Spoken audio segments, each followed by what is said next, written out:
Olá, galera, boa tarde. Bem-vindos a mais uma super live aqui no canal Arqueologia com Érica. Hoje a gente está aqui com um super convidado, que é o professor Marcos. Acredito que muitos já conhecem ele. Ele é do canal Zeta Teologia e Línguas Bíblicas, certo, pessoal? Deixei até aqui na descrição do vídeo aqui da live, tá bom? Boa tarde, William. Já tem um pessoal. Boa tarde, Rejane. Então, pessoal, hoje a gente vai ter uma super aula aqui, né, onde ele vai abordar as origens de Israel em Canaã, um tema bem assim, interessante. Eu sempre quis trazer esse tema aqui para o canal, e nada melhor do que a gente ter um especialista, né, um especialista de fato na área, né. O professor Marcos, ele é teólogo, ele é professor de grego, de hebraico. Vou deixar ele se apresentar aqui para vocês, tá ok? Olá, professor Marcos, bem-vindo. Olá, Érica, boa tarde a todos que estão acompanhando a live. É um prazer imenso poder estar participando aqui, tá bom? Confesso, eu falei com você a semana inteira que eu estava apreensivo, porque uma coisa é assim, a gente tratar no nosso canal, a gente ficar, se a gente errar em alguma coisa, depois nós corrigimos, mas quando nós vamos fazer alguma menção direcionada a um público que ainda não é o nosso, a responsabilidade é maior. Tá? Então, meu nome é Marcos, tá? Eu sou professor de teologia, tá bom? Dou aula também de grego e hebraico na minha grade, e sou um assíduo, tá? Leitor e pesquisador da área. Não sou, como é que eu posso dizer assim, arqueólogo, não. Mas eu me debruço muito a pesquisar sobre as origens de Israel. Então, hoje eu quero poder trazer ao máximo aqui, tá? De informações que possam corroborar, tá? Com o crescimento, com o conhecimento. Afinal de contas, o homem é fruto daquilo que lê. Eu tenho essa frase até hoje que me falaram. Tá? Exatamente. Perfeito. Então é isso, pessoal. Então a gente vai ter uma baita aula hoje, e o professor Marcos, ele é bastante especialista nessa parte da arqueologia bíblica, né? Quer queira, quer não, quando ele vai fazer ali todo o trabalho de exegese, né, de hermenêutica, ele acaba tendo que estudar muito da história, da arqueologia, e realmente é uma área que eu não sou especialista, a parte bíblica, né? Eu sempre costumo, sempre que eu vou abordar sobre temáticas bíblicas, não só aqui, como em vários canais, eu sempre abordo, eu sempre explico. A minha maior especialização hoje é arqueologia egípcia, é algo que eu venho me especializando mais e mais, e quem sabe depois, né, eu vá para a arqueologia bíblica também, porque eu já entro muito nessa área, no momento em que eu abordo certas temáticas, como, por exemplo, a questão da teoria flaviana, a questão das influências egípcias no cristianismo, então acaba que você tem que entrar. E esse é um tema que eu sempre quis trazer para cá, né? Muita gente, vamos falar sobre a deidade bíblica do Antigo Testamento, Yahvé e tal. Várias pessoas sugeriram, e nada melhor do que um especialista, o professor Marcos, que eu tive um imenso prazer de conhecê-lo. É uma pessoa que, nossa, contribui bastante, a gente troca muita ideia, livros, né? Ele me indica muito livro nessa área, é importante. Então, essa eu acredito que seja espero eu que seja uma das primeiras de muitas lives que a gente vai fazer. Já estivemos juntos em outros canais também. E vamos dar, então, início à temática, vamos partir para a temática. Só antes do professor começar, pessoal, não vou mostrar aqui o site Arqueohistória, que eu sei que a maioria já conhece, mas quem não conhece, eu deixei o link fixado aí no chat, tá, galera? Arqueohistoria.com.br, acessem lá o site, tem muitas dessas temáticas que a gente aborda lá, tá bom? E para não tomar muito tempo, vou deixar o professor Marcos começar, porque hoje a live não vai ser tão extensa, né? Geralmente as lives aqui é 2 horas ou mais, mas o professor Marcos, ele tem um compromisso às 7 horas da noite, então a gente vai tentar fazer ali até umas 6h20, né, professor? Mais ou Isso. menos esse horário. Então, eu vou deixar ele começar. Professor, esteja à vontade para compartilhar, tá bom, a tela. Boa Tá bom. tarde, William. Boa tarde, Felipe. Sejam muito bem-vindos. Vamos compartilhar a live, galera. Vamos chamar público, porque muito conhecimento hoje. Uhum. Bom, eu queria, antes de começar, não precisa nem compartilhar agora, antes de começar a explanar, dizer o seguinte: toda pesquisa ela é fruto de, de leitura, é investigação, tá? Então, eu procuro checar as melhores fontes, as melhores informações, para quê? Para que eu não chegue a cometer nenhum erro. E quando eu cometo algum erro, eu vou lá e corrijo. Então, a obra que eu vou apresentar para vocês agora, pode apresentar aí, por gentileza. Deixa eu colocar aqui. Essa obra aí, ela é de Jonathan Golden, tá? Também trabalha com arqueologia, é um grande pesquisador da cultura cananeia, tá? Então, ele é um pesquisador do Antigo Oriente, tá? A obra dele só temos em inglês, tá? Infelizmente, uma das maiores, tá? Algumas das maiores pesquisas, infelizmente, chega muito pouco aqui para a gente no Brasil, essa é uma grande verdade, e as maiores obras, elas estão sempre em inglês. Então, eu fiz algumas leituras dessa obra há muito tempo, só para vocês terem uma ideia, essa obra, olha de quando que ela data. E muita coisa não mudou, tá? Basicamente quase tudo não mudou. Aqui, ó. 2004. 2004. Foi impresso pela Universidade de Oxford, tá? É uma obra, olha, eu vou falar, uma das obras que eu mais amei em me debruçar para ler. Outra obra, tá? Que eu procurei me debruçar para trazer bastante endosso foi essa obra aqui, A Origem do Caráter de Deus, de Theodore James Lewis, tá? Onde ele trata também sobre, inclusive, as origens de Javé, tá? Vai falar sobre, ele vai trabalhar um pouco sobre a hipótese kenita e medianita, tá? E aí já é a questão da divindade, tá? Vai falar sobre ele. Eu vou apresentar para vocês depois essa daqui, inclusive, é a estátua de ele, tá? Assentado. E tem um outro autor aqui, ó. Essa obra aqui eu li toda. Tá vendo aqui, ó? Mito cananeu e épico hebraico, de Frank Moore Cross, tá? Onde ele vai falar sobre o panteão garítico, dá para vocês verem que é El, Javé, o nome de Javé. Inclusive, professora Érica, quem se debruçar a estudar um pouco da Cabala, e aí é questão mística mesmo, os próprios judeus, o próprio judaísmo místico, dentro da Cabala, ele vai trazer o significado para o nome, o Yud, Rei, Vav e Rê. E pasme, ali é um casal e 2 filhos, macho e fêmea. As 4 consoantes vai significar isso.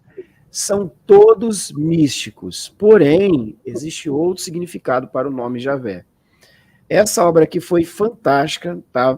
Aprendi muito sobre o panteão cananeu, e essa obra aqui é uma das mais brilhantes que eu também estou terminando de estudar, ainda estou na página 259, não consegui sair dessa página, tá? Mas é Israel... Yavé antes de Israel, né? Yavé antes de Israel. Tá? Então... Pessoal, vão anotando esses do Daniel Fleming, que vai no seu canal, né?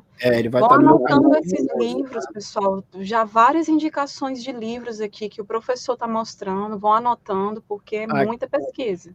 Aqui a professora Érica já conhece essa inscrição aqui, né? Sim. Então, é uma inscrição egípcia, e onde fala sobre Javé, justamente onde fala sobre Javé. Pois é, aqui são cartuchos, né? A gente chama, você vê que está envolvido, né? Esses hieróglifos estão envolvidos nessa estruturazinha circular, que a gente chama de cartucho, que é uma forma de proteger o nome, né? E eu, se eu não me engano, é uma tumba, não sei se é isso mesmo. Eu não sei se é uma tumba. Sim, é sim. Geralmente então, esses cartuchos, eles têm tumbas também, Então, que é justamente ali como motivo, um dos principais motivos é proteção, proteger ali o espírito. então Daniel Fleming, eu estou citando, gente, eu estou especificando, os autores por um detalhe, porque tudo que eu vou falar aqui está endossado, tá? O que eu vou apresentar aqui tem um endosso, por isso que eu estou fazendo esse preâmbulo aqui, dando mesmo que um pouco alongada a explicação, mas por quê? Porque todas as obras que eu faço leitura são, tá, de especialistas mesmo. Daniel Fleming, inclusive, ele ajudou a interpretar várias tabuletas cuneiformes. Exatamente. Tá? Ele ajudou a interpretar. Então, tanto que eu conversei com ele essa semana e ele falou, olha, eu vou estar ausente 2 semanas por conta própria. Por quê? Porque ele vai estar trabalhando num projeto, tá, de arqueologia, e como ele é muito ocupado, ele não, para você ver a diferença, né, a cultura, né? Ele não tem tempo de responder nem a e-mail e nem a telefonema. Então, Nossa. assim, são pessoas que deram e que dão suas vidas em busca do conhecimento. Então, eu não cito qualquer autor, tá bom? E uma outra obra... O Daniel Fleming, ele é arqueólogo, ele é teólogo? Ele também é arqueólogo. É arqueólogo. E esse aqui, acho que a professora Érica já conhece, né? Teve lá no meu canal esse dia. Que foi no seu canal. Mark Schmidt, acabou que nós nos tornamos amigos, e a esposa dele possivelmente vai estar no meu canal, ela é arqueóloga lá em Israel. Que legal. Ela vai estar no meu canal, e pasme, todas essas pontes que eu estou fazendo, é ele que está indicando, tá? Porque o Daniel Fleming nunca respondeu nem a um e-mail meu. Ele respondeu e falou, olha, gostei muito de estar no seu... O Mark Schmidt falou que gostou muito da recepção do seu canal, e eu faço questão de ir. Então, assim, já é uma ponte, né? A gente trazer informações de fora. E essa obra aí, ô professora Érica, essa obra aí, faltam 100 páginas para eu terminar de estudá-la. É por isso que eu falo, eu não leio aleatoriamente. Essa obra aí, eu comecei a ler ela em 2017. E depois eu dei uma pausa, ainda não terminei, mas eu já peguei muita informação, muita. Tá? Aí fiz vários esboços em cima. Essa obra vai contar justamente sobre os cananeus, a história do Deus de Israel, tá? E ele fez essa obra do Dr. Schmidt com outros autores, tá? Com outros autores, o Patrick Miller, tá? Então, depois vocês podem pesquisar aí quem são esses autores, quem são esses escritores, tá? E uma última obra que eu queria apresentar aqui, deixa eu ver aqui. Deixa eu ver, peraí, aqui, ó, essa aqui, ó, de James Anderson, tá? Monoteísmo e apropriação de Javé por Baal, tá? Ou de Baal, né? Por Javé.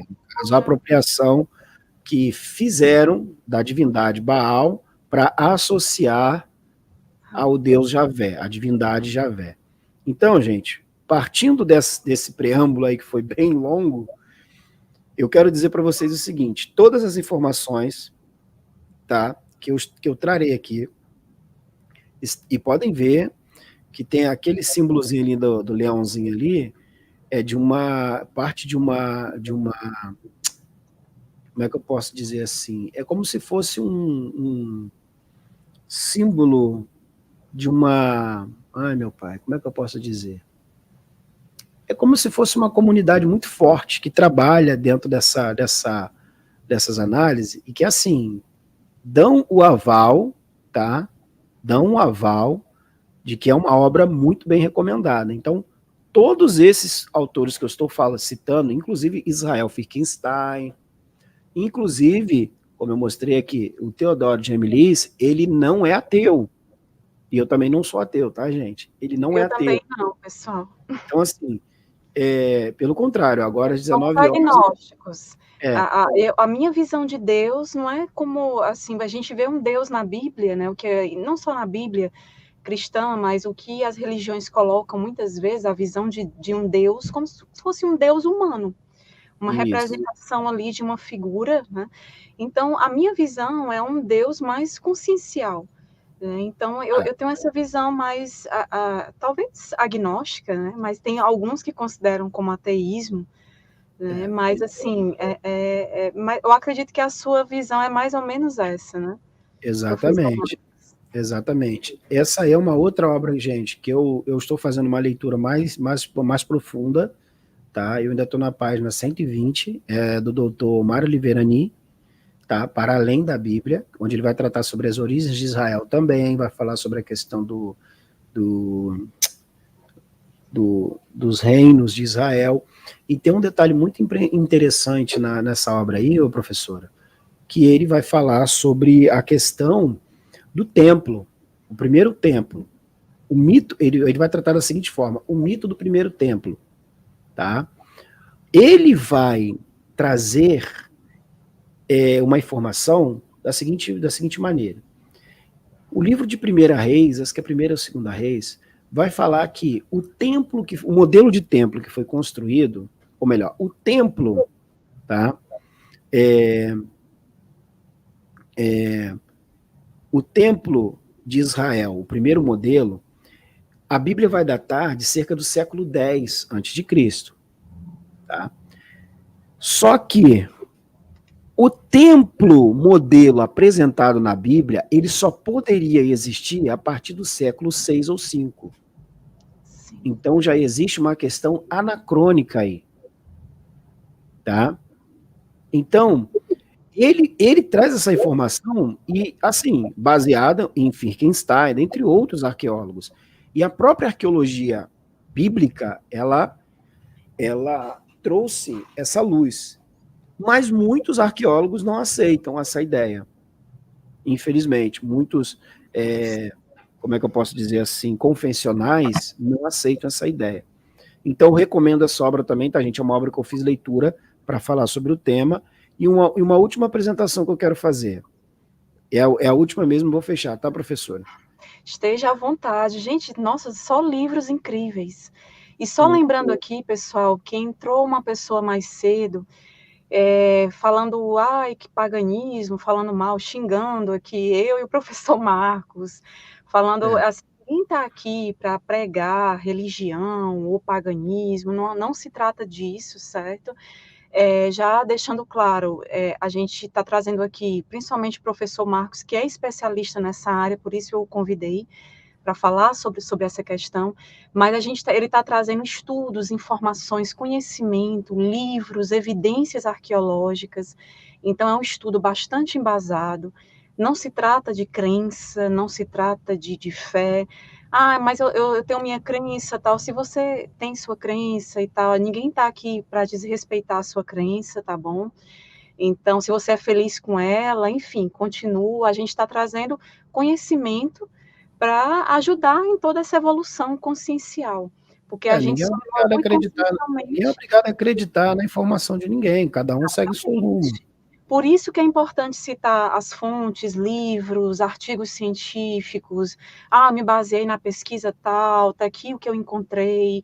Às vezes você pode ler um livro, a gente pega um livro, às vezes a gente não concorda com tudo daquela ideia, mas alguns pontos a gente, através do discernimento, do filtro, das correlações com outras evidências, cultura material, alguns pontos ali a gente vai concordar. Então, por isso que eu digo, é interessante indicar fontes e as pessoas pesquisarem e chegarem, tirarem suas conclusões. Ninguém está aqui colocando, que é dessa forma, está aqui a verdade absoluta. Não, não é dessa forma, tá ok? O professor Marcos, ele não é ateísta, nada contra os ateus, pelo contrário, eu tenho muitas amigas e amigos ateus que eu super admiro, respeito, assim, a gente se dá muito bem, e, assim, não se trata de ateísmo ou não ateísmo, enfim, a Nem gente não atacar a fé entra de nessas ninguém. Um questões. detalhe, um ponto importante: ninguém está aqui atacando a fé de De ninguém. ninguém, certo, deixando claro isso. Nós somos agnósticos, né? A gente tem uma ideia, assim, acho que talvez o professor Marcos tenha uma ideia parecida com a minha, né? De um Deus consciencial, uma energia. Enfim, a Exatamente. gente tem A força que essa move o ideia. universo. Eu Não, acredito dessa forma. exatamente, a gente não tem aquela ideia do Deus religioso que as religiões colocam, o Deus bíblico, né? Um Deus humano e tal. Não, a gente não tem. Ó, o outro colocou aqui, vocês são javistas. Não, não. A gente está justamente desmistificando, principalmente o professor Marcos, que a pesquisa é dele.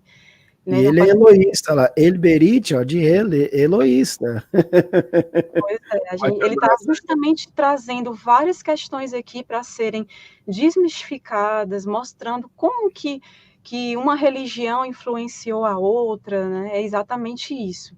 Mas ninguém está aqui colocando a questão, a prova, a fé de ninguém e tal, longe da gente fazer isso. Exatamente. Então, essa aí é uma outra divindade, essa daí é uma outra, eu estou falando até coisa aqui, essa daí é uma outra obra que é excelente, As Origens de Javé, e eu só esqueci de mencionar uma outra obra aqui, tá, gente? Para fechar e sepultar mesmo o meu comentário, que é essa daí, ó, que eu também li, tá? Eu li, sim, a antiga religião não é a religião hebraica, é já a religião helenística, que é o judaísmo, foi influenciada pelo helenismo. Bota aí, ô, professora, por gentileza. Cadê? Você mandou, compartilhou algo, não está aparecendo para mim.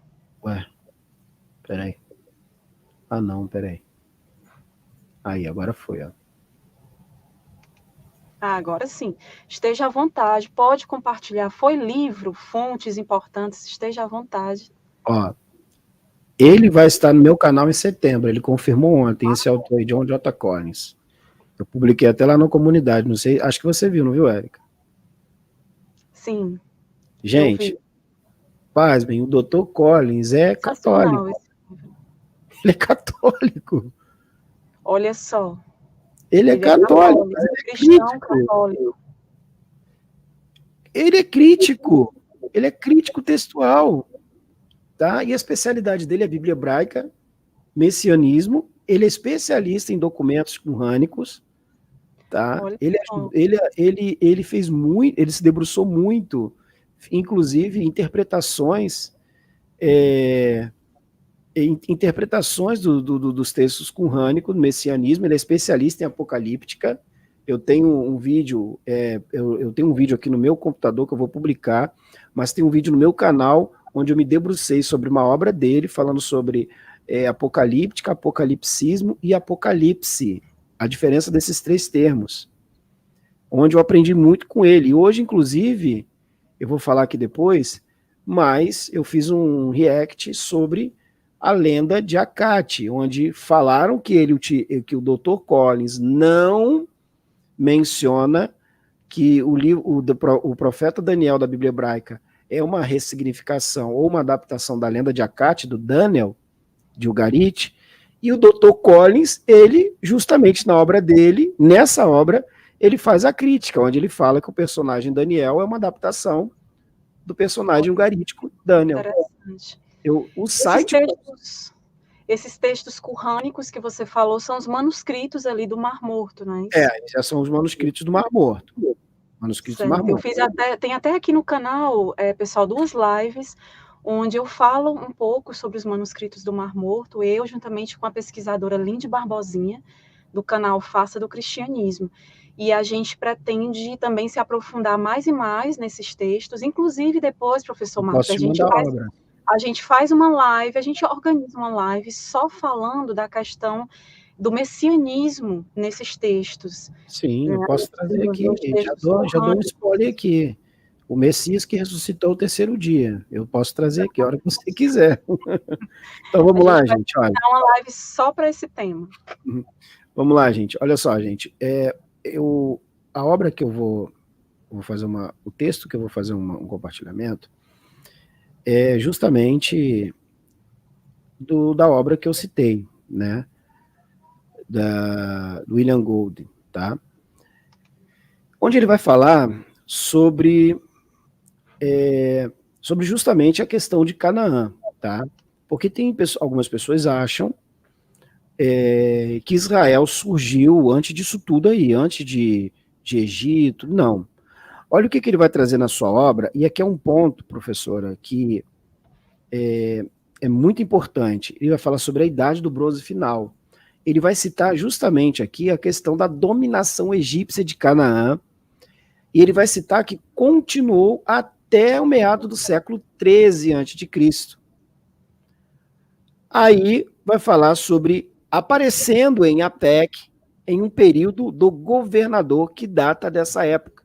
Ele vai falar que havia uma carta do governador de Ugarit, ou seja, Ugarit é uma cidade, tá, gente? Sim. Ali em Canaã, chamado Turcalina para Aia, o alto oficial egípcio em Canaã. Então, percebe uma coisa, que interessante. Quando lemos o Êxodo, professora Érica, quando lemos o Êxodo, temos a impressão, tá? Temos a impressão de que, de fato, Israel, ou o povo de Israel, saiu de Canaã e foi aprisionado lá no Egito, como se o Egito não fizesse parte daquele período, daquelas regiões ali. Ou seja, foram levados cativos e depois saíram daquela região lá do Egito, aquela região longínqua, para poder retornar à sua terra. Mas percebe que o domínio egípcio, ele já se fazia ali em Canaã. Ele já se fazia ali justamente em Canaã. Por que eu estou falando isso? Porque na mente cristã moderna, tem-se a ideia de que o Egito não tinha nada a ver com Canaã. Sim. Onde eles não participavam de nenhum tipo de domínio em Canaã. Entende? Mas não. Os egípcios tinham governantes, tinham chefes de estados nas províncias, nas terras, por exemplo, de Canaã. Tá? Então, isso é só para elucidar. É só para elucidar.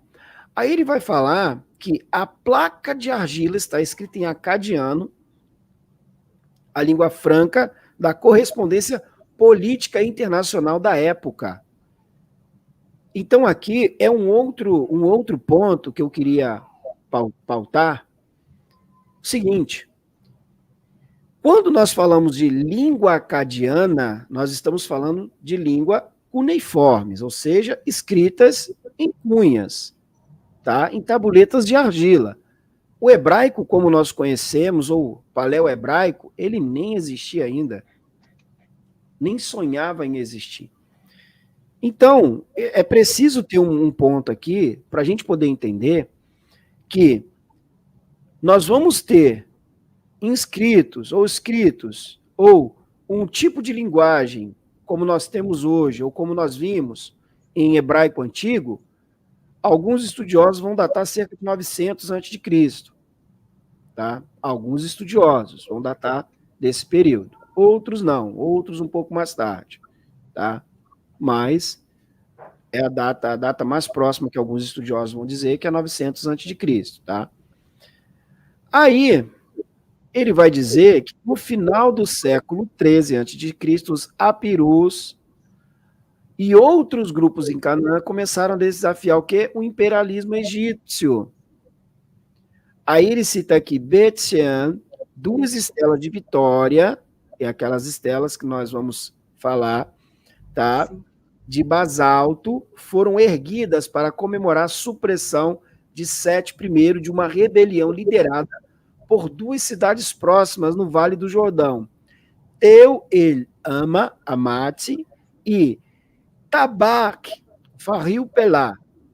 Tá? São 2 cidades ali próximas. Tá? Por quê? Houve uma agitação, e aí o próprio doutor Israel Finkelstein vai citar sobre isso daí.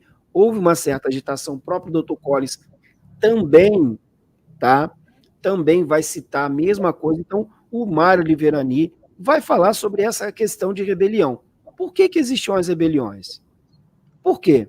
Porque cada cidade, cada parte, porque o Egito, apesar de manter controle rigoroso, muitas outras cidades tinham livre comércios, mas só que pagavam, e aí a senhora pode até me refutar se eu estiver falando besteira, tinham que pagar um tipo de tributo para os egípcios. Eles tinham que pagar tributo aos egípcios, entendeu? Então, olha que interessante. Por que eu procurei citar essas questões de rebeliões? Porque nós vamos depois tentar entrar, não sei se vai dar, entrar na questão do êxodo, porque o êxodo é um mito. Sim. Tá? Eles Inclusive, utilizam...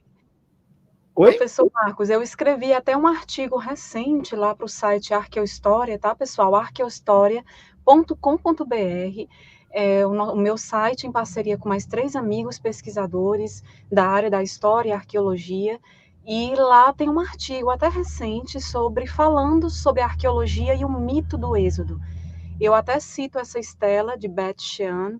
Enfim, tem várias referências lá bem interessantes. Foi um artigo que causou muita polêmica, porque ali eu estou desmistificando a questão do êxodo. Realmente, nós não temos evidências arqueológicas. O próprio Ministério de Antiguidades do Egito reconhece isso e afirma.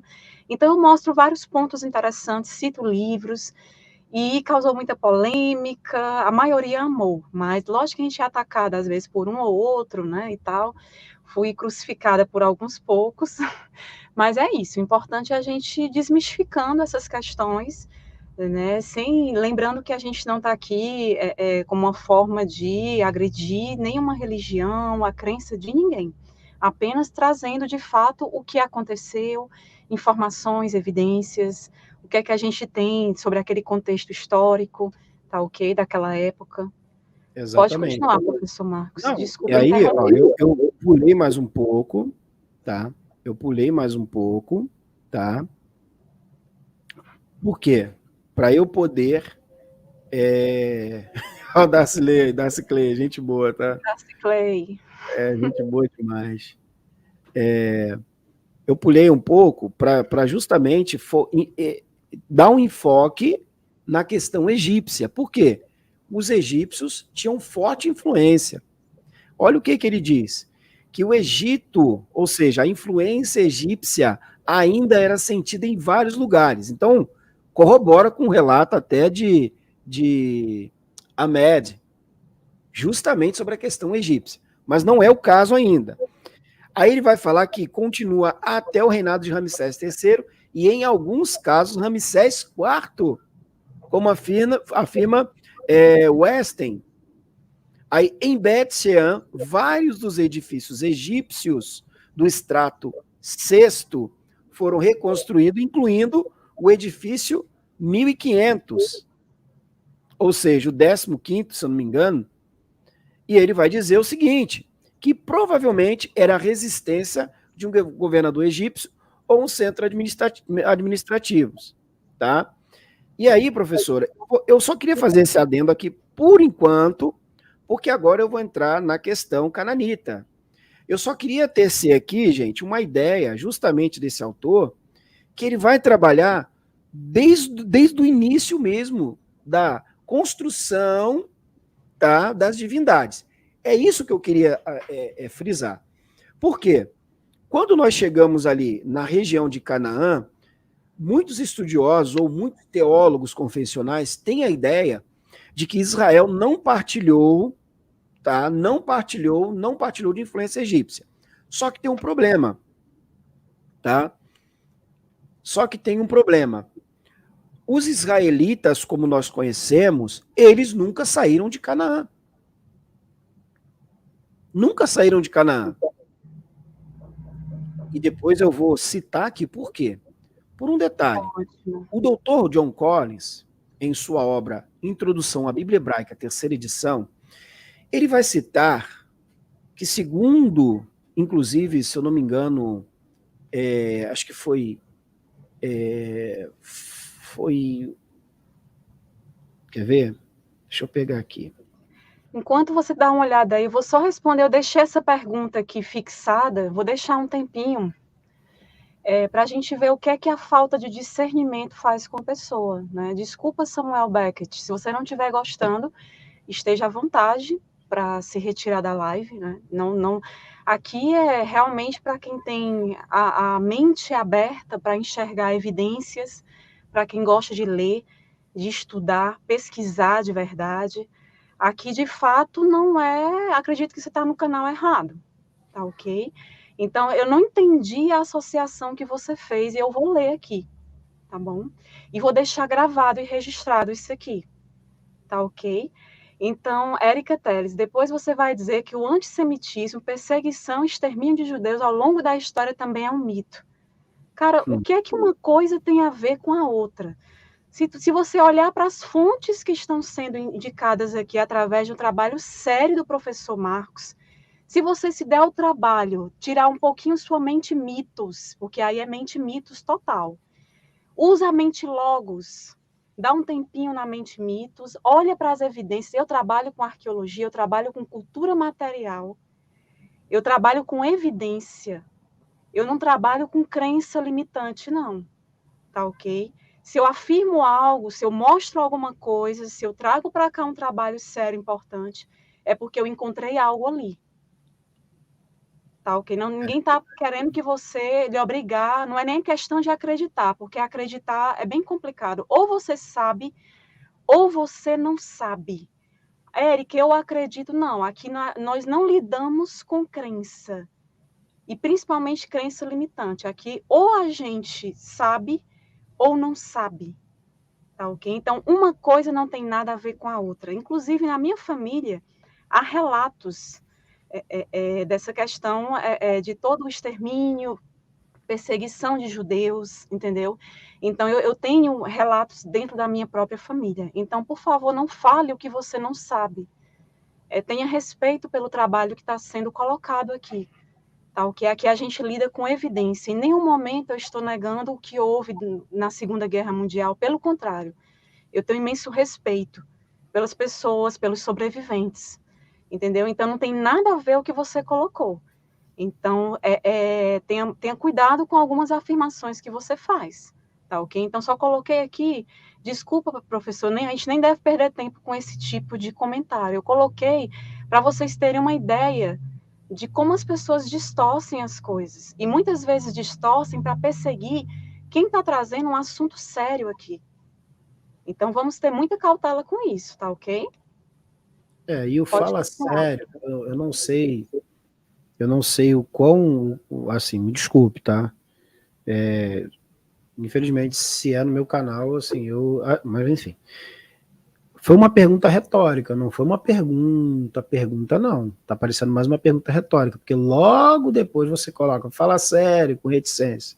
Então, ele já quis afirmar, é isso que é o problema. Uma pergunta retórica. Ele já quis distorcer o que está sendo colocado. Usa sua inteligência, usa o discernimento, vai ler as fontes que estão sendo indicadas, porque você vai passar vergonha com esse tipo de afirmação aqui. Em nenhum momento nós estamos colocando isso. Você está tentando deturpar algo e as pessoas estão vendo, certo? Então, isso é vergonhoso até.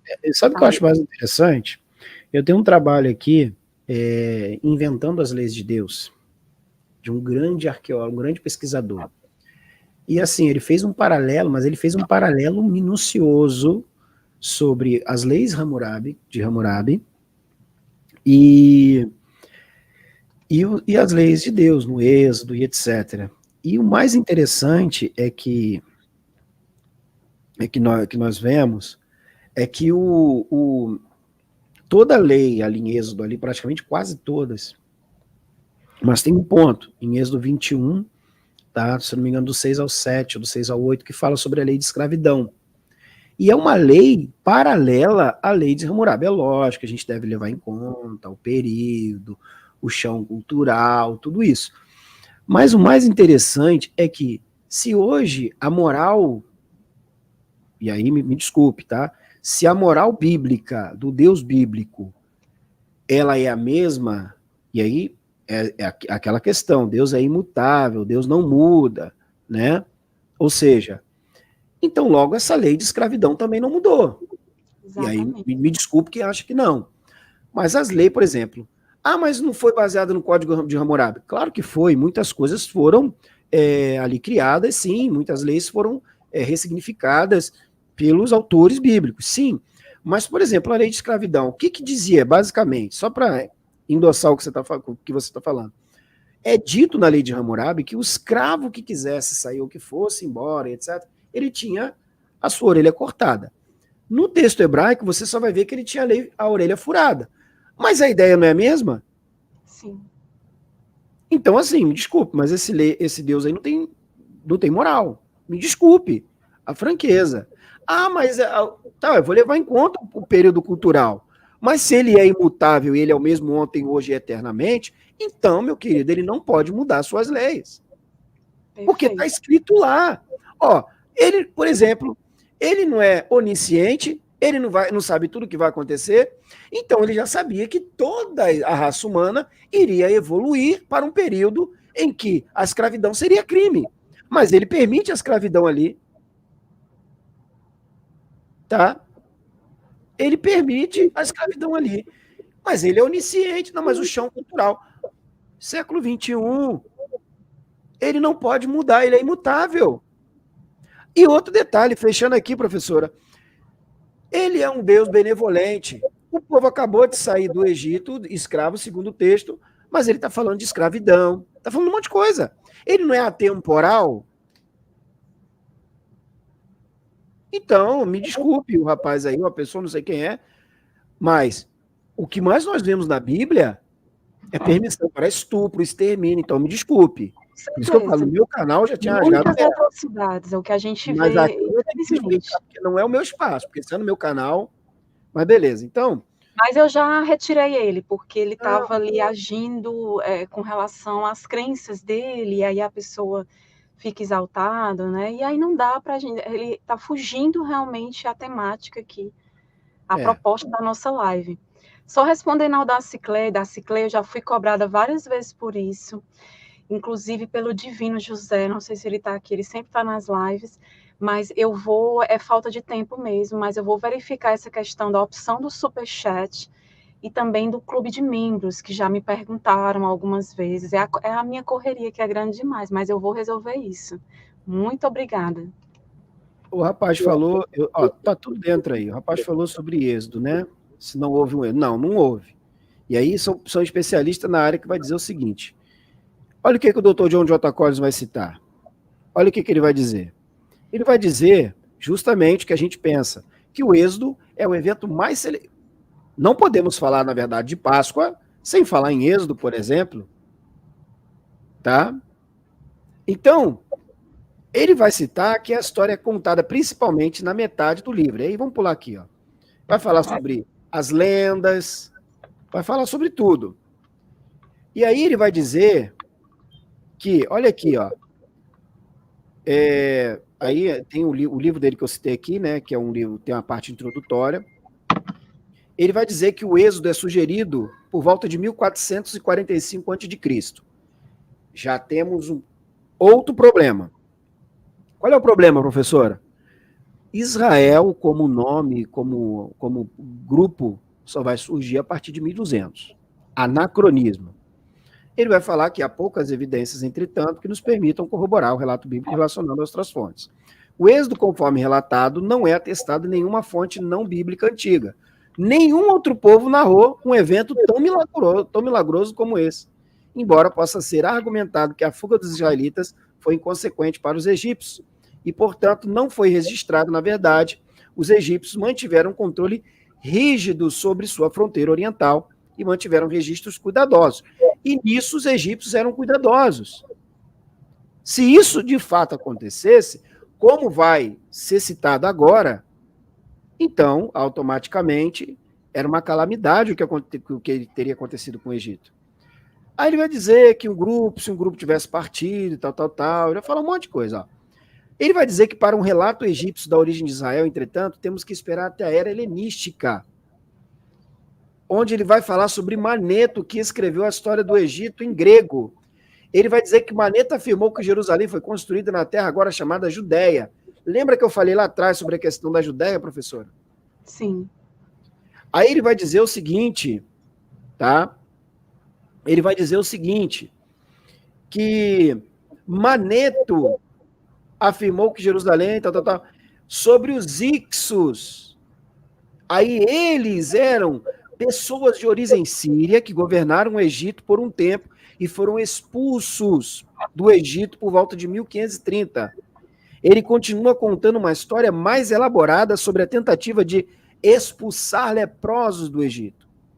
Resumindo, dizem que cerca de 80 mil deles, incluindo alguns sacerdotes eruditos, foram reunidos e enviados para trabalhar em pedreira. Agora eu pergunto, professora, essa ideia é muito parecida com a do Êxodo, não é? Com a da escravidão em Israel? Muito Só que parecida. eles, não são eles. Eles se rebelaram, no entanto, sob a liderança de um Osarsef. Acredito que a senhora já deve ter ouvido falar sobre esse líder Ixo, que convocou os Ixos de Jerusalém em seu auxílio. Eles voltaram e começaram a cometer vários ultrajes e blasfêmias no Egito, mas foram finalmente expulsos. O Sassef, somos informados, também foi chamado de Moisés. Então, já sepulto aqui a ideia de que existe um Moisés bíblico. Partindo aqui, professora, porque eu quero pegar nessa... Até a historinha de Moisés também está muito ligada à própria história do comecinho ali da história do Sargão, no Império Acadiano. É aquela questão mitológica, que ele foi colocado no cesto e tal, ali no rio. É a mesma historinha do Sargão, da Acádia. Exatamente. Olha que interessante. Deixa eu ver se é essa parte aqui.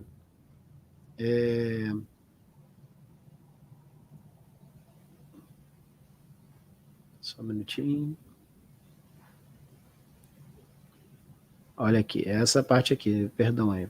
É porque o rapaz aí me embolou, eu acabei perdendo um pouco o fio da meada aqui, mas eu vou... Não, mas nem se preocupe, não era nem para eu ter colocado aquela mensagem, só quis realmente deixar claro como ele estava distorcendo, mas não tinha a ver com a outra. Vou tentar me ater aqui. Vamos focar realmente aqui na olha só, e aí se tratando de Israel, olha que interessante. O próprio doutor, e aí esse texto aqui, tá, gente, é uma adaptação que eu fiz para eu poder ler e estudar, tá? Quando é meu, quando não é meu, não é meu. Eu quero fazer esse adendo aqui porque a gente vai falar sobre El, vamos falar sobre Javé e vamos falar da esposa de Javé, tá, gente? Então, eu quero muito poder pegar essa temática e desenvolver ela, tá? Deixa eu ver aqui. Aqui. Segundo o doutor Mark Schmidt, ele vai falar que o lugar lógico para a gente poder começar a olhar para a antiga divindade israelita é com El, tá? El. E aí a gente já vê que era uma divindade, tá? O próprio nome Israel é um nome mais dentro de uma perspectiva teológica, como eu citei aqui para a professora Érica, é dentro de uma questão de uma análise teológica mais do que um lugar, um povo, uma cidade chamada Israel. E por que isso? Se vocês pegarem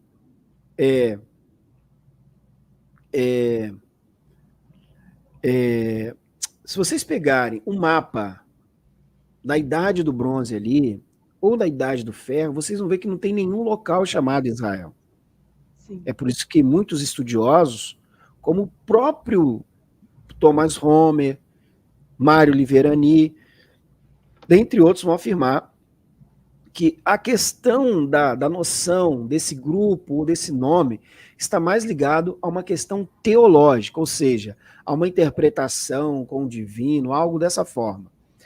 E aí ele vai dizer o seguinte, ó, a divindade cujo nome é encontrada na designação do ancestral homônimo Israel. E alguns estudiosos também vão fazer uma junção de Is, Ra e El, tá?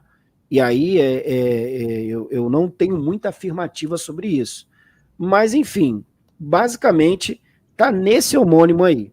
Aí ele vai dizer que este nome variante para o patriarca Jacó é geralmente usado para significar ele reina, tá? Supremo, ou ele contende, tá? Então, é só para a gente poder entender, essa divindade aqui, vai ser encontrada em Ugarit, e era uma divindade cananeia. Ugarit, que é aquela cidade que você falou, que atualmente hoje, pessoal, Ugarit seria ali ao norte da Síria, não é isso? Uma cidade portuária, foi uma cidade portuária, né? Ali ao norte da Síria, região norte da Síria. Exatamente. Exatamente. E aí ele Voltada ali vai para o dizer, Mediterrâneo. mais adiante, ele vai dizer que isso também se torna a discussão sobre a divindade e ele um ponto de partida adequado para examinar a divindade israelita. E a gente vai entender por quê. Tá? Aí, como os semitas ocidentais da Idade do Ferro conceituavam a divindade El em palavras e objetos? Um ponto importante, gente. Várias iconografias, estatuetas foram encontradas na cidade ugarítica.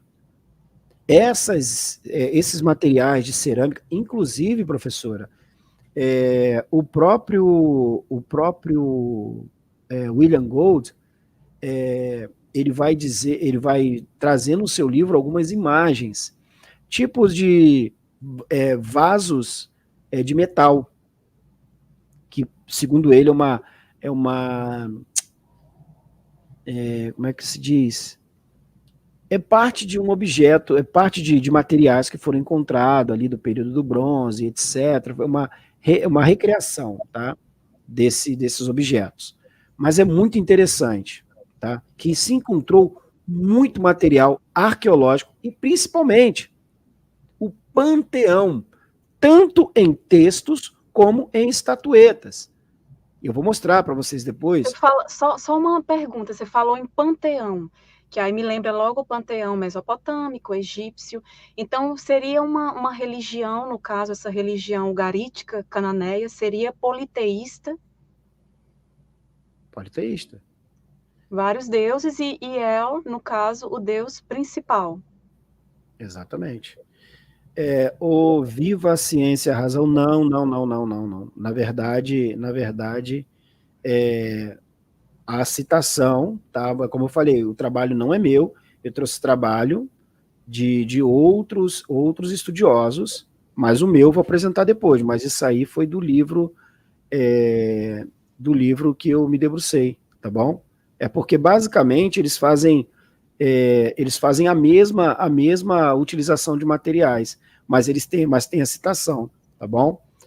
Então, ele vai se perguntar que tradições eles herdaram sobre essa divindade de seus predecessores da Idade do Bronze Final. Ou seja, vemos aqui que houve uma transição, houve um surgimento de um povo, de um grupo, tá?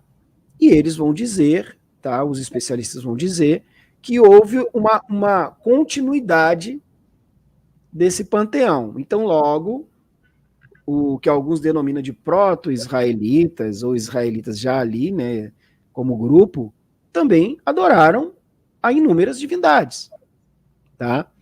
Então, aí ele vai dizer sobre a etimologia da palavra semítica como além do etíope ilu ou el, e aí a associação, tá, um desdobramento, tá, linguístico, semântico, porque aí você tem ilu, el, mas é uma ressignificação. É a mesma coisa. Como eu falei aqui, eu citei numa live que eu fiz sobre o pensamento a partir do logos, a ideia de criação do mundo a partir do logos, tá? A partir do logos. Envolve ali a deidade, o Ptah, não é isso ali, o egípcio, Exatamente. o panteão Aí, egípcio. Filo de Alexandria, Filo, ele vai ter a mesma ideia, mas ele não está tendo uma ideia própria. Já havia um conceito de logos. A mesma coisa aconteceu com os israelitas, com os cananeus. Tiveram influência. Aí ele vai dizer que a etimologia semítica comum está além de nosso entendimento. Então, perceba que especialistas na área vão atestar que essas duas palavras estão além. Por que isso? Porque quando nós adentramos no campo aportuguesado hoje, o que nós temos traduzido como, por exemplo, eita, que eu acho que aqui, eu acho que aqui eu não, deixa eu ver, não tem, mas eu acho que eu tenho aqui, ó, por exemplo, Dando para ver? Não, não está dando para ver porque eu não compartilhei, peraí. Aqui, por exemplo, ó, esse conceito, é por isso que é difícil atestar com veemência o que quer dizer, alguns vão dizer que está atrelado aos juízes, essa é a Bíblia hebraica, Stuttgartense, e aqui é justamente um dos pontos. Aqui, ó. Ó. Tá dando para ver aí, professora? Sim, sim. Aqui, ó. É justamente isso aqui, ele. E aqui, Elohim. É por isso que é tão difícil, às vezes, a gente conceituar esse termo Elohim, porque ele já vem de culturas mais remotas. E aqui, ó, Bereshit bara Elohim, etz ha-shamayim vetz haaretz. Em princípio criou Elohim. A Septuaginta colocou como Theos. A portuguesada está como Deus. Mas esse conceito é um conceito helenístico e aportuguesado que temos hoje. Então, é complicado, e é justamente o que o autor está falando. É difícil conceituar esse termo Ilu e El. Então, quando vemos ele na Bíblia hebraica, temos a ideia de que é o Deus supremo e criador. Mas não. Já vem de ressignificação cultural. É uma aculturação que os israelitas fizeram para depois outras culturas, tá? Outras culturas também, de forma mesmo que aportuguesada, utilizarem. Só que, infelizmente, temos uma interpretação errônea da coisa, entendeu? Inclusive, pessoal, o professor Marcos, ele é professor de hebraico e grego, e professor de teologia também. Tá, ok? Então, quem quiser aprender grego, hebraico, eu me interesso muito. Assim que eu concluir os estudos na área dos hieróglifos, do egípcio antigo, que falta muita coisa, mas eu estou acelerando, aí eu quero partir para o grego, para o hebraico, enfim, para essa área mais bíblica, Se eu começar a me falar que é mais especializar fácil um do que pouco o mais. português, você não acredita. Olha que maravilha, porque eu O estou grego só... já o grego já é um pouco mais complexo do que o hebraico. Ah, Mas o eu estou grego. sofrendo com os hieróglifos, Não, mas vai dar certo. o português é mais difícil, vou ser bem sincero. Ai, A que nossa língua maravilha. é muito Então, eu difícil. tenho muito interesse em aprender também, ainda mais entrando nessa parte bíblica, eu vejo que como que é importante para você interpretar ali os textos e nas fontes, realmente entender a questão do grego, do hebraico, né? Pessoal, boa noite, Edson. Aqui o Edson Almeida do canal Contextologia, tá bom? Sigam lá o canal dele. Ele aborda muito para quem gosta de Mesopotâmia, Suméria, Eu já me também. Então, inscrevi lá. ele aborda bastante história e arqueologia também, tá bom? Boa noite, meu amigo, seja bem-vindo. Deixa eu ver aqui se é o. Ah, Peraí. eu já ia compartilhar aqui. Não, eu tenho que ver se é o. É esse aqui, ó. Esse aí que eu vou compartilhar agora. Aí. Gente. Siga lá o canal do professor Marcos, pessoal. Eu coloquei no chat, @Zeta Teologia e Línguas Bíblicas, ok? Coloquei. Pronto. Olha aqui que interessante, ó.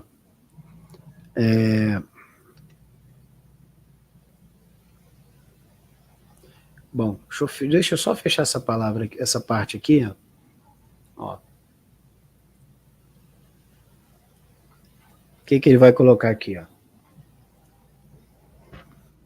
Vai falar sobre o Deus e tal, aqui, ó. O nome do Deus El é o mesmo que a palavra para Deus em muitas línguas semíticas ocidentais. O que isso quer dizer? Semíticas ocidentais é o termo para cananeu que nós utilizamos de forma errônea. Mas ele vai falar, o autor vai mencionar aqui, que essa a palavra Deus, ele, tá? É a mesma designada para outras divindades ali na região de Canaã, que são línguas que utilizavam línguas semíticas ocidentais. Ele vai dizer aqui, ó, que esse fato pode ser tomado como evidência de que, como chefe do panteão semítico ocidental, ele era considerado o Deus proeminente, ou talvez a divindade encarnada. O melhor palpite para a etimologia da palavra Deus e do nome ele foi Yud, Vav e Lamed. Tá? E Lamed, ser forte. Mais outras propostas foram feitas. Então, professora, observamos aqui, por isso que eu falo que muitas pessoas acabam cometendo erros gravíssimos de interpretação. Ricardo, se quiser aprender hebraico, é só me chamar, tá? Tem o meu número lá no canal, ou deixa aí, tá bom? Ricardo Alvarenga. Ricardo Alvarenga, seu nome não era Vinícius? Que eu lembro de você aqui sempre nas lives, mas para mim que era o Vinícius. Mudou o nome, né? Então, segue lá o canal do professor Marcos e vê lá, porque entra em contato com ele, certo? Porque ele dá aula de grego e hebraico, tá bom? Em breve vou ter aulas também, mas eu prometi que vou fazer também aulas com o professor Alessandro, que ele também ensina, não é? Eu vou fazer assim, eu vou ficar, fazer no caso, o grego com ele e o hebraico com você, vou ficar fazendo Não, assim. ele é bem mais fera do que eu, vou ser bem sincero. Ele é bem mais fera, né? Falei para ele que quero tem uma aprender. metodologia, né? Eu tenho a minha, mas pô, o professor Zé Alessandro é fera. É, fera. Então, o autor também vai situar aqui, é importante, gente, a gente traçar uma linha de raciocínio, porque, veja bem, eu estou falando aqui um pouco do contexto de ele, tá? Javé, ele vem depois, então veja que ele já aparecia Ilu, né, ali na Mesopotâmia, aí você vê ele aqui em Ugarit agora, em Canaã, como ele, uma ressignificação. Aí ele vai dizer que esses casos podem envolver termo genérico Deus, não o nome próprio de ele, devido à falta de evidências para o culto de ele na Mesopotâmia. Por isso que eu falo, não tinha ele na Mesopotâmia. Nós tínhamos outras divindades que vão ser ressignificadas na cultura cananita. A segunda visão pode ser preferível. A mais extensa fonte da Idade do Bronze sobre ele vem de onde? Ugarit. Ugarit. Ele vai citar que os textos lá já atestavam a palavra ilu ou il mais de 500 vezes em seu uso genérico, em nome do Deus, do próprio Deus, ou em nomes próprios. E aí entra uma curiosidade. Nas narrativas mitológicas ugaríticas, ele aparece como patriarca divino por excelência. Seu papel como ave ou pai se aplica ao panteão que é sua família real. E agora, professora, sabe uma questão interessante? Todas as estatuetas que vimos ali em Ugarit tinham um significado muito importante. Na verdade, elas representavam pessoas, segundo o próprio Teodoro de Amilis, que é arqueólogo, e vários outros arqueólogos. Elas foram ressignificadas como divindades. Haviam 12 tribos. 12 tribos em Ugarit. Essas 12 tribos eram lideradas, chefiadas por sacerdotes. 12 sacerdotes comandavam essas 12 tribos. E esses sacerdotes, eles estavam atrelados ao Palácio Real em Ugarit. E o templo ficava junto ao Palácio Real, entrelaçado ali. E eles tinham, basicamente, uma religião do Estado. E aí eu deixo uma pergunta aqui, eu acho que a senhora já vai acertar de cara. Israel tinha os israelitas tinham a sua religião atrelada ao Estado ou não? Com a reforma deuteronomista. Sim. Sim. Hoje nós temos, basicamente, a mesma ideia nas religiões que temos. E depois eu vou responder ao Silvio aí, gentilmente, eu vou apresentar aqui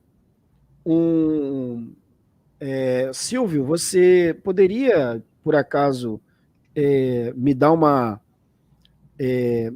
ideia aí sobre a hipótese kenita e medianita, sobre o seu percursor do desenvolvimento da hipótese medianita e kenita?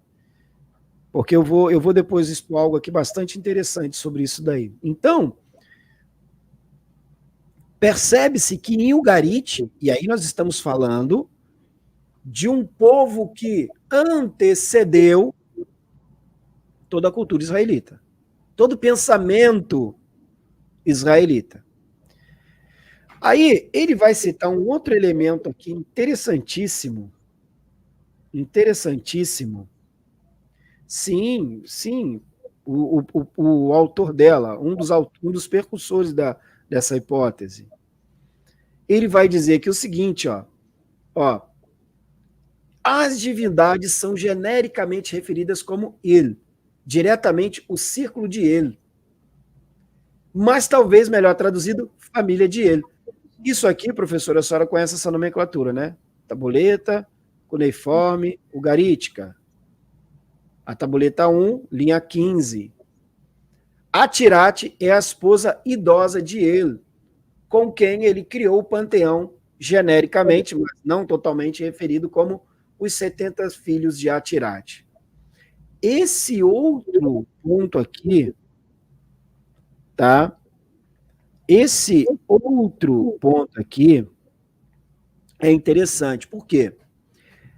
Os judeus hoje têm o que chamam de 72 nomes para Deus. Basicamente, alguns estudiosos vão dizer porque um dos percursores é o Dr. Daniel Fleming. Inclusive, em seu livro, ele fala o que eu chamei de hipótese medianita e kenita, dando a ideia, eu vou confirmar isso com ele, mas ele é um dos percursores, tanto que aquela obra que eu apresentei, Yahvé antes de Israel, ele ali desenvolve toda uma ideia, um estudo de longa data. Tá? Então, a grande sacada aí, professora, é que essas divindades elas estavam ligadas e atreladas ao quê? A família. E Atirate tinha 70 filhos, o que nós vamos ver uma ressignificação depois com os 72 nomes de Javé, porque eu vou entrar mais dois. 72 nomes do Deus de Israel. O que eles utilizam, segundo a ideia mística, o que eles dizem, né, que são nomes que concedem milagres. Inclusive, se eu não me engano, no livro, é um livro judaico, tá? Mais para o lado da mística. Então...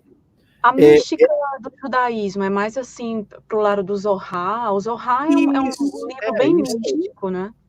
Isso, exatamente. Então, aqui tem um outro, depois eu vou pegar esse ponto aqui, senão eu me perco aqui nas ideias aqui. Aí, esses 72 nomes, que segundo a mística judaica vai falar sobre milagres, né? Alguns vão dizer que o próprio Moisés utilizou um desses nomes para abrir o Mar Vermelho, uma confusão danada. Ele vai dizer aqui que, como progenitor divino, ele às vezes é chamado de Ilkna, né? Ou ele o criou como autoridade patriarcal, tal. E vamos lá. Vai falar que ele emitia decisões, tá? Aí exerce autoridade sobre as outras divindades, inclusive a Tirate, Baal e Anat. Sua autoridade é expressa em seu título, rei, Melech. E esse termo já existia, esse termo em Ugarit. Aí a mesma noção parece subjacente ao seu epíteto, touro, como o principal e mais poderoso dos animais. E ele era o chefe da divindade. Agora olha aqui, como resultado, Yahvé recebe o título El Berit, o antigo título de El. Finalmente, Jerusalém pode ter sido um local de culto de El, assumindo a conexão de El Elyon e ele, criador da terra, em Gênesis, ou seja, os títulos de ele foram atribuídos a Javé, mas aí já foi da reforma, da questão javista, tá? E aí, professor, e esse registro ilustra a antiga transmissão das tradições semíticas israelitas ocidentais. Aí vai falar sobre o conhecimento israelita. Marcos, só uma perguntinha, sem querer cortar aqui o seu raciocínio. Qual a referência do estudo em pauta? O Silvio está perguntando. Eu falei, é do doutor Mark Schmidt. Pronto, tá aí a resposta. É porque justamente não deu tempo de referenciar, mas eu citei desde o início, tá, gente? O que é meu é meu. O que não é meu não é meu. Tudo está sendo citado bem direitinho, né, e tal. Entendeu? O que é meu é meu. O que não é meu, não é meu. Na verdade, até me desculpe, essa obra aqui, ó. Calma aí, peraí, para eu poder situar bem aqui, para não falar besteira. Peraí. Aqui, ó. Para não poder falar besteira, tá, professora? Não, nem se preocupe, você é o especialista na área. Não, é porque eu gosto de citar todas as obras que eu utilizo, eu cito, e quando não é minha, não é minha. Ótimo, é o correto. Pronto, essa aqui que ele mostrou logo no início. Pessoal, quem está chegando agora, depois volta para o início, assiste a live.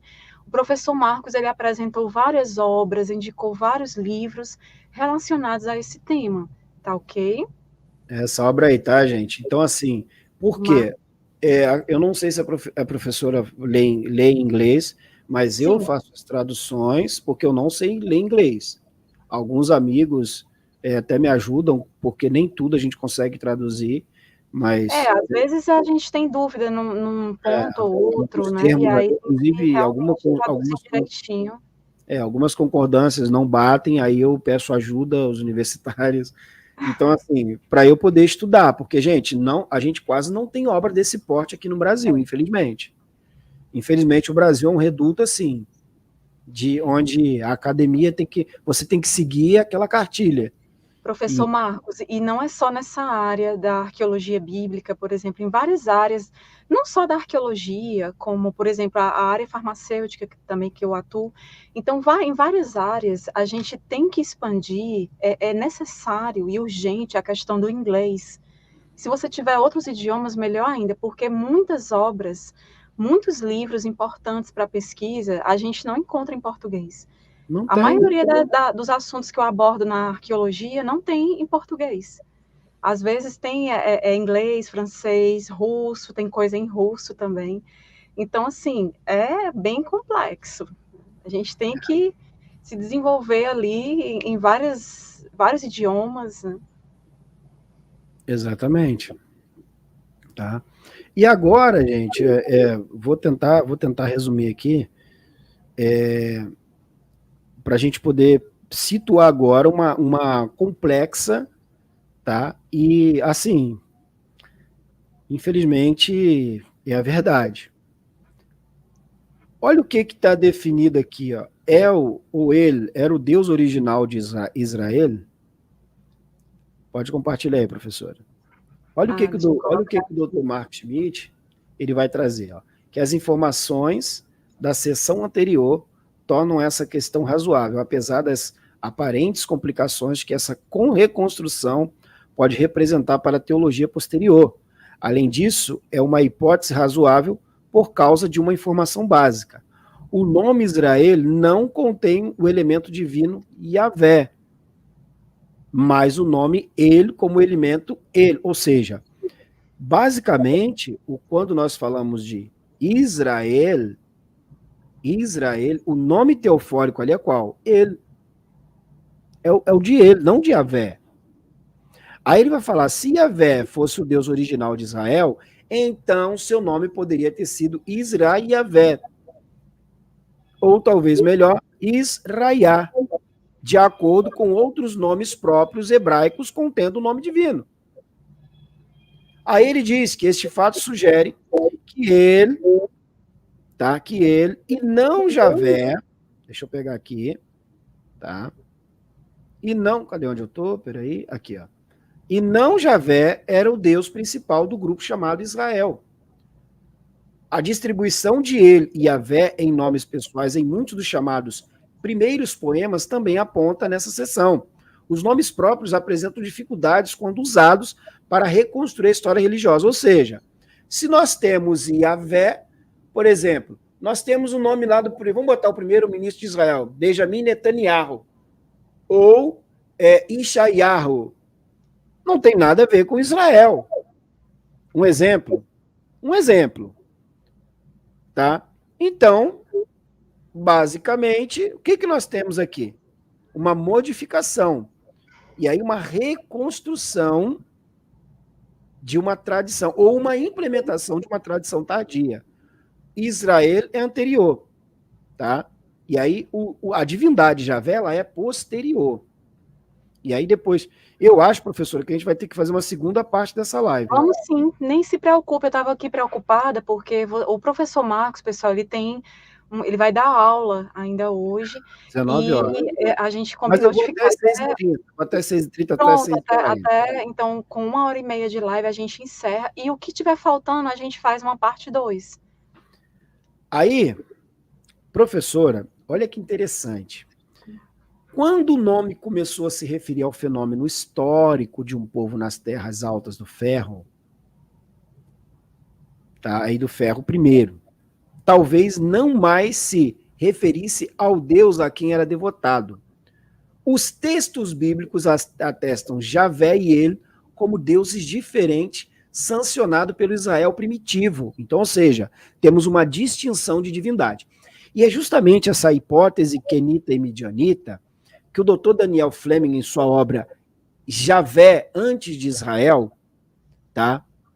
Ele vai trazer, e juntamente Mário Oliveira Nida, entre outros teólogos que se debruçaram na hipótese quenita e midianita, eles vão ver ali inscrições a uma divindade, inclusive na ilha de Elefantina, e no Egito também, na tumba daquele faraó, que eu acho que esse é o nome dele, não sei se é o Tutankhamon ou aquele, eu não sei, eu esqueci o nome, daquele faraó que leva o trigrama. E era um trigrama, tá, gente? Eu vou mostrar para vocês aqui. Eu fiz uma adaptação de um texto do doutor Daniel Fleming que fala de Javé. E vocês vão ver da onde ele acha que a hipótese vai levar mais, digamos assim, com maior probabilidade, tá? Essa divindade. Então, vê-se que são duas divindades distintas. Por quê? O material encontrado em Canaã, em Ugarit, ele vai demonstrar que, de fato, todas as estatuetas, todas as iconografias achadas ali, não há menção a nenhuma divindade chamada Javé. E que, pasme, não tinha nada de um tetagrama, era um trigrama. Trigrama. Aí, olha que interessante que ele vai dizer agora. Por exemplo, Gênesis 49, 24. E aí também eu trabalho com a hipótese, com a teoria das 4 fontes, ou seja, a hipótese eloísta, javista, deuteronomista, sacerdotal, tá? A teoria das 4 fontes. Aí ele vai dizer que apresenta uma série de epítetos ele separado da menção de Javé no versículo 18. Se nós pegarmos, e detalhe, a Bíblia hebraica já vai dar esse spoiler. A própria Bíblia hebraica. Por quê? A Bíblia hebraica é uma construção de várias mãos, de várias pessoas. Alguns vão concordar, não. Alguns vão falar por quê? Existem vários acadêmicos que vão defender a ideia de que era um estilo, não, e aí eu respeito, porque de fato o estilo que escrevia naquela época não é o mesmo de hoje. Mas existem algumas deixas no próprio texto que vão mostrando que de fato há uma perspectiva de um certo escritor, de um certo escriba, e uma perspectiva de outros escribas. Por exemplo, o Dr. Mark Schmidt, em sua obra A Visão Sacerdotal do Gênesis, Eu posso lhe passar essa obra. Ele vai dar detalhes, o porquê dos sacerdotes ter escrito o livro, boa parte do livro de Gênesis. Porque, primeiro, quem é os percussores da genealogia? Os sacerdotes.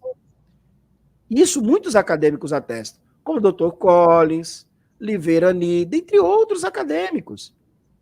Dentre vários acadêmicos, linguistas da cultura semítica ocidental, do Antigo Oriente, vão mostrar de fato.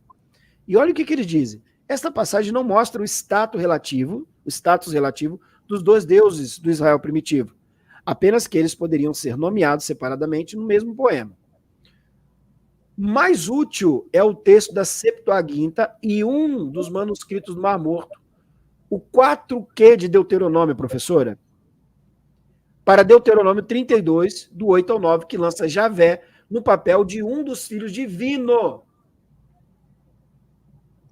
Um dos filhos divino. Tá? Professora, eu vou te pedir um favor, por gentileza. Me desculpe a forma que eu vou falar aqui, mas tem um babaca aqui, tal de Maurício. Eu não comungo. Ah, pronto, pode deixar que eu já... Eu não comungo com esse ser. Eu Me vi aqui, desculpe. eu estava concentrada aqui no texto e acabei, quer dizer, o pessoal podendo aproveitar, não é, se debruçar sobre os textos mostrados, os livros indicados, aí vai ficar querendo fazer guerra, fazer ataque, muitas vezes até ad hominem. Então, assim, infelizmente... O que acontece? Assim, qualquer pessoa pode fazer uma crítica à minha pessoa. Gente, sim. Por exemplo, o Alexandre está pedindo assim, aqui, ó, contrastando com as narrativas bíblicas do Pentateuco, poderia o professor elucidar alguns textos? Gente, hebraico, assim, a gente pode elucidar algumas passagens, claro, mas dependendo da passagem, eu tenho que fazer uma exegese, uma interpretação, e trazer a melhor interpretação. A tradução é a interpretação do tradutor, tá? A exegese é a interpretação do tradutor, mas depois eu vou fazer uma aqui, para a gente poder elucidar alguns pontos, tá? Por exemplo, sobre a questão da criação, Salmo 74, e vou trazer textos aqui, ô Alexandre, que você vai ver que são paralelos ao da Bíblia hebraica, mas não são da Bíblia hebraica, são dos textos ugaríticos. E aí, professora, olha que interessante, que existe um texto na Septuaginta que trata dessa forma aí, ó. Quando o Altíssimo, no caso o Elion, né, ou Elion, o Altíssimo aqui, gente, está se referindo a ele, porque ele era o Altíssimo, o Criador, tá? Ali no panteão cananeu. Distribuiu os povos por herança. Quando ele dividiu a humanidade, ele fixou os limites dos povos, de acordo com o número dos filhos divinos. E os filhos divinos que eu estou citando aqui são quem? As divindades que ali estavam no panteão. Esse texto, ali, o 4Q de Deuteronômio, ele não está em hebraico massorético, ele está em hebraico antigo, o que indica que justamente corrobora com o texto da Septuaginta. A Septuaginta vai trazer justamente a mesma definição. Olha o que fez. Pois a porção de Javé, seu povo, Jacó, sua própria herança. Peraí. Então, devemos entender a partir dessa leitura, e aí é notório, interpretação de texto, que o Altíssimo Elion, que está Elion, relacionado ali a ele, distribui os povos por herança. Quem é que fica com a porção de Jacó? Quem é que fica com Jacó, com a herança? Javé. Então, peraí. Podemos atestar que podemos fazer uma leitura rápida e verificar que Javé era subordinado de ele. Digamos assim, a partir dessa interpretação, olha o que o Dr. Mark Schmidt vai dizer. O texto hebraico tradicional massorético, MT, talvez reflita um desconforto com essa teologia politeísta de Israel, pois mostra na quarta linha, não filhos de ele, mas filho de Israel. Ou seja, olha o que o texto comum vai dizer. Quer ver só? Ó, deixa eu pegar aqui. Ó, Deuteronômio 32, vou botar no português mesmo, ó. Versículo aqui, ó. Versículo 8. Quando o Altíssimo distribuía as heranças às nações, ó, já muda. Quando dividia os filhos de Adão, não tem nada de Adão, uns dos outros, estabeleceu os termos dos povos, conforme o número dos filhos de Israel. Ou seja, aí, os maçoretas, que datam de cerca do século 6 ao século 10, depois de Cristo, o que eles fazem? Uma revisão no texto hebraico. E aí, eles vão tentar tirar essa questão politeísta que estava impregnada no texto hebraico. É isso que eles vão fazer. E aí, vários críticos textual, e aí eu recomendo um muito bom, tá? Chamado Emanuel Tove e Dr. Edson de Faria Francisco, dentre outros, que trabalham essa questão também. Então, o texto da Septuaginta vai trazer o que o texto do 4Q de Qumran também traz. Que Javé ali vai desempenhar, tá? Vai desempenhar um papel menor. E olha o que o doutor Mark Schmidt vai dizer. Tá vendo aí? Olha o que o doutor Mark Schmidt vai fazer. Vai trazer. Ele vai dizer que Israel foi a nação que Javé recebeu, mas ele era o chefe desse panteão e Javé apenas um de seus membros. Aí ele vai dizer que essa leitura vai apontar para uma fase antiga da religião de Israel, quando ele ocupava uma posição proeminente. Então, fechando isso daqui, é só um adendo. Isso aqui, gente, é só uma introdução. Eu estou sendo sincero. O que eu falei até agora é uma pequena introdução. Porque existem várias lendas, várias ressignificações, tá? Várias interpretações que vão tentar colocar, mas que, de fato, todas as evidências apontam que Israel, tá? Eles tomam emprestado, melhor, eles eram cananeus e isso não havia nenhum problema. O problema está com a questão monoteísta, quando não é que é o único Deus criador, é que vai escolher uma divindade, tá? E a partir dessa divindade, adorar essa divindade. E aí que entra a guerra. E aí, professora, respondendo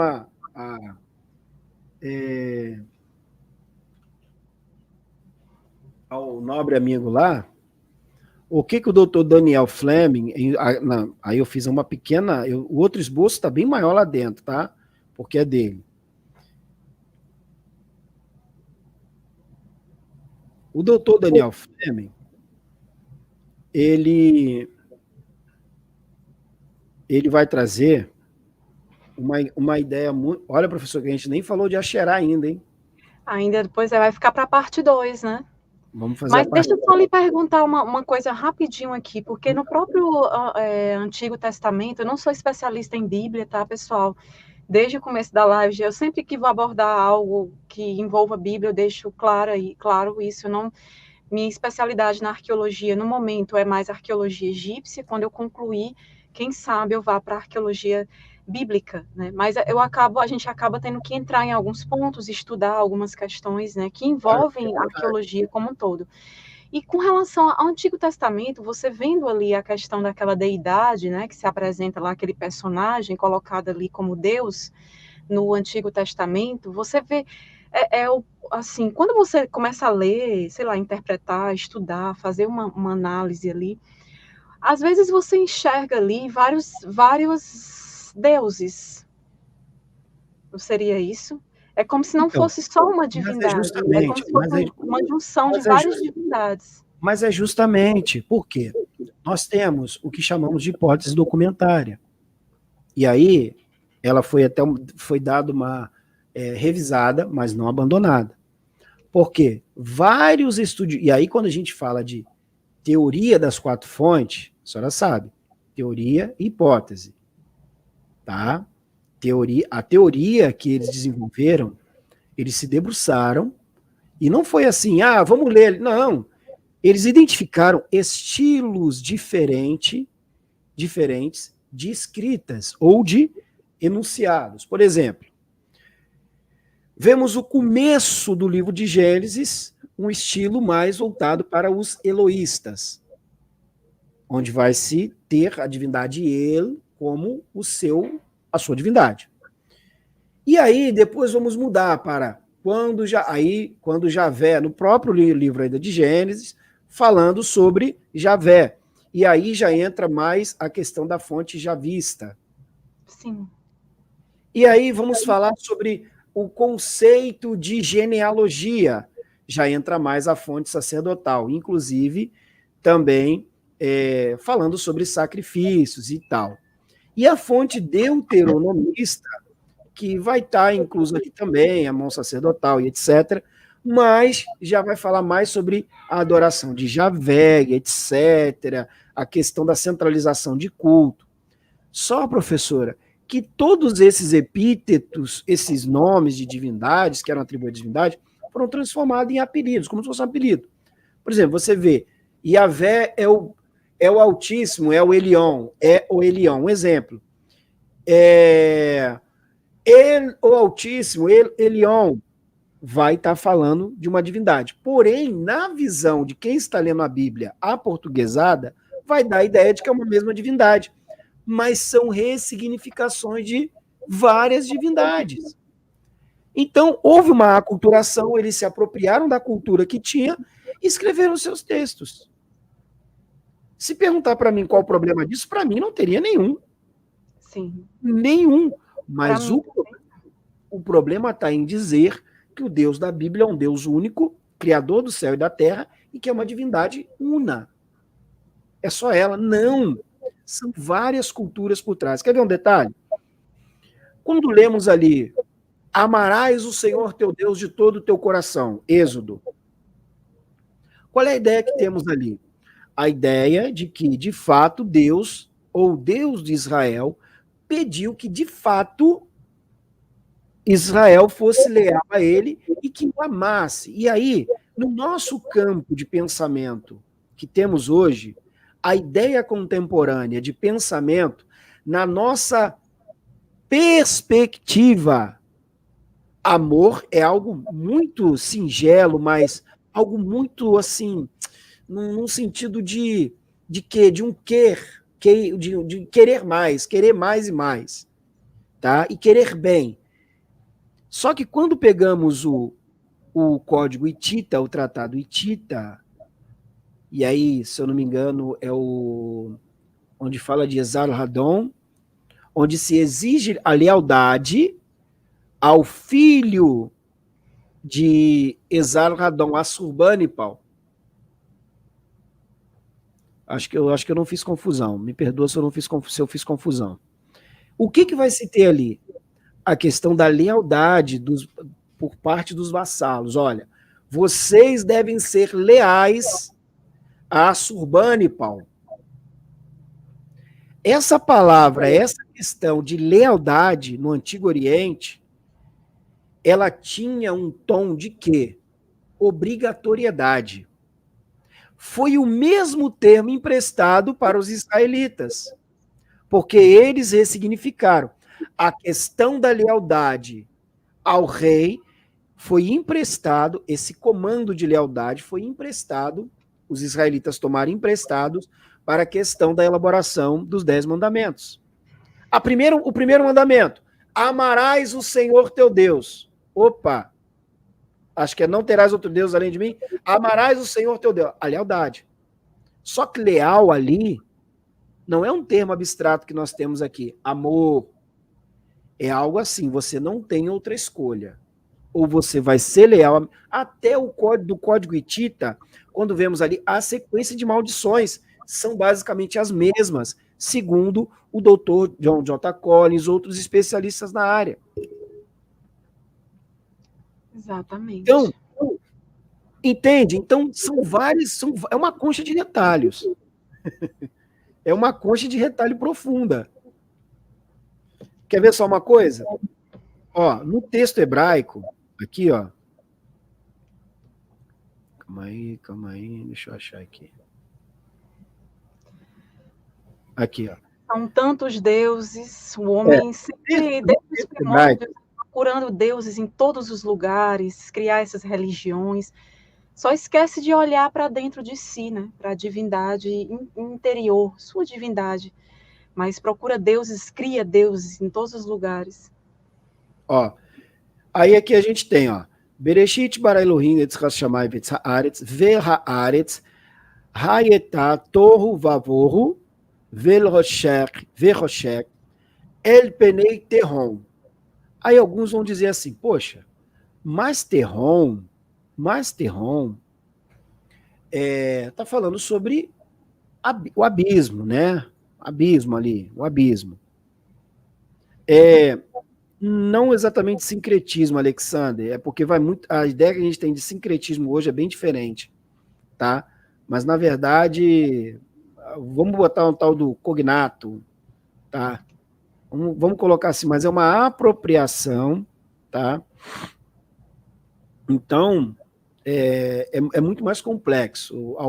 O próprio Dr. Mark Schmidt me corrigiu na live, falou, ó, sincretismo não. Mas vamos botar que seja um sincretismo para a gente entender. Porque ele diz que vai muito mais além do que a gente imagina. É como se assim, eu fabriquei um boné, a professora Érica fabricou um baseado no meu, mas o dela vai estar como original, porque ela colocou alguma coisa aqui a mais. Diferente, já inventei algo a mais. Mas você não criou aquilo que eu criei. Você só pegou a mesma fórmula, reproduziu de forma melhorada ou de forma diferente. É basicamente isso. É bem mais complexo. Então temos essa palavra aí. Essa palavra aí, ela vai ser cognato do idioma acadiano, tá? Então, Terron estava entrelado ao mito do combate. O deus do abismo no mito do combate. Então, olha como que o idioma pegou emprestado vários cognatos. Por exemplo, no Salmo 74, vemos a expressão Tanimim, para monstro marinho.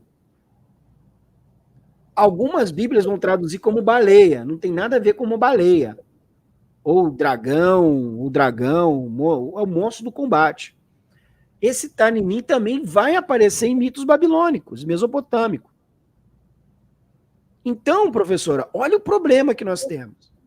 E aí, vários acadêmicos, linguistas vão fazer uma manobra gigantesca para dizer que não, de fato, o hebraico tem uma especificidade única em seu idioma, como o nosso português não é o de Portugal. Morfologias, tá? Análises morfossintáticas vão ver a diferença do hebraico, mas é a estrutura. Ó, o doutor Mário Liverani, para não dizer que eu estou mentindo, página 253, olha o que ele diz aqui, ó. Página 253, ó. Página 255 do seu livro Para Além da Bíblia. Olha o que ele diz, ó. E aí eu vou dizer que é Mário Liverani, tá? Ele diz o seguinte, ó. O emergir da religião monoteísta é considerado um elemento essencial da revolução do período axial, raciocinando, miticamente, por meio de arquétipo. O que é isso?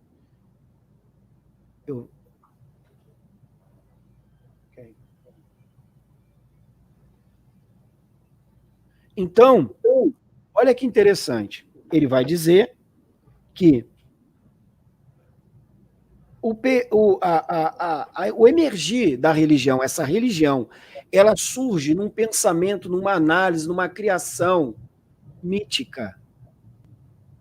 Ou seja, tendo os arquétipos mitológicos como instrumentos para que se parta dali agora a ideia de uma outra cultura.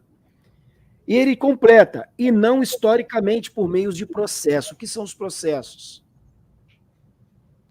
Os processos são aquilo que vão atestar materialmente, como Canaã, como Egito, tem a sua cultura material atestada por meio de escavações.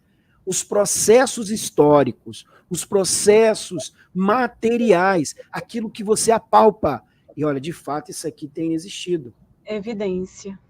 Exatamente, ele complementa.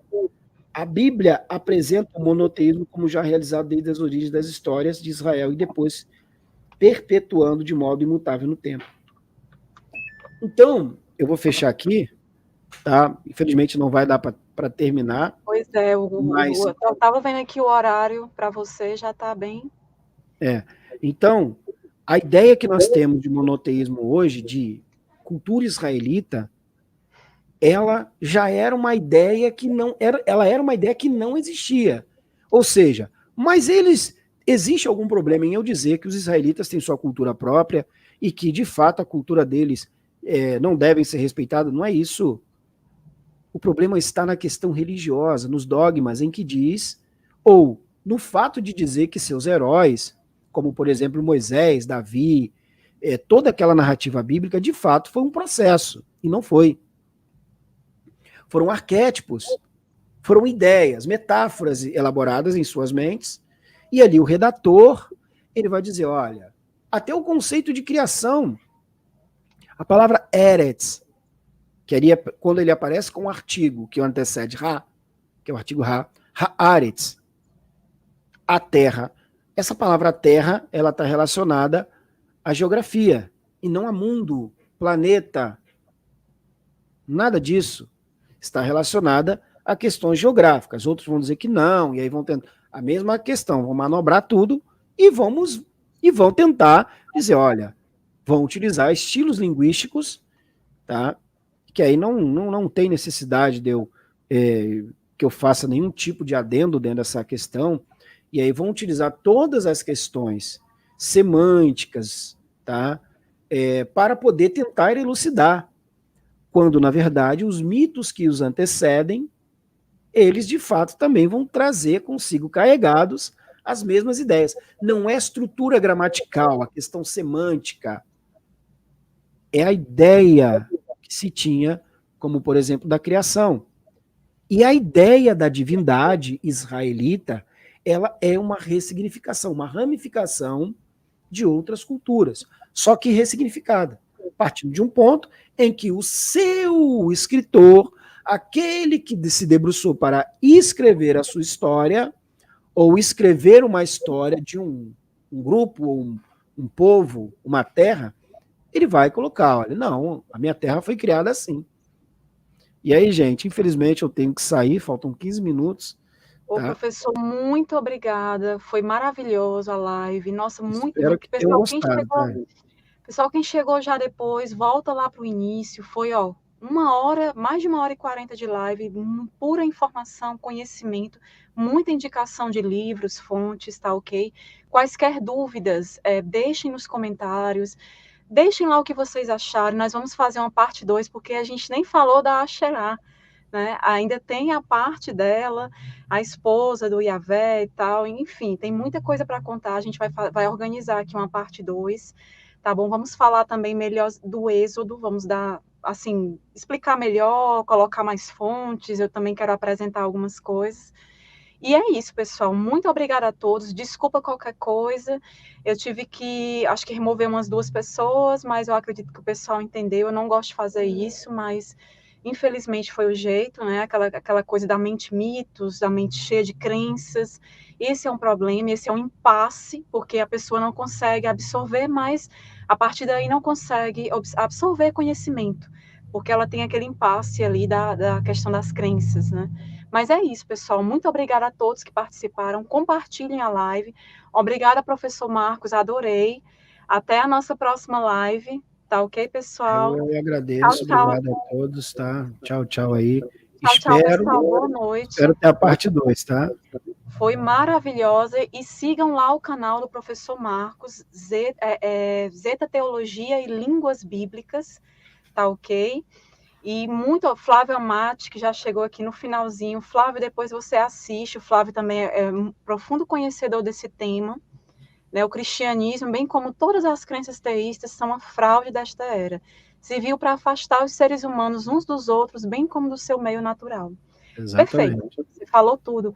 O Flávio também é escritor, pessoal, lá do site Arqueohistória, o site é nosso, e está sempre aqui nas lives também comigo, tá ok? Então é isso, galera. Tchau, tchau. Boa noite. Tchau, Muito gente. obrigada. Obrigado.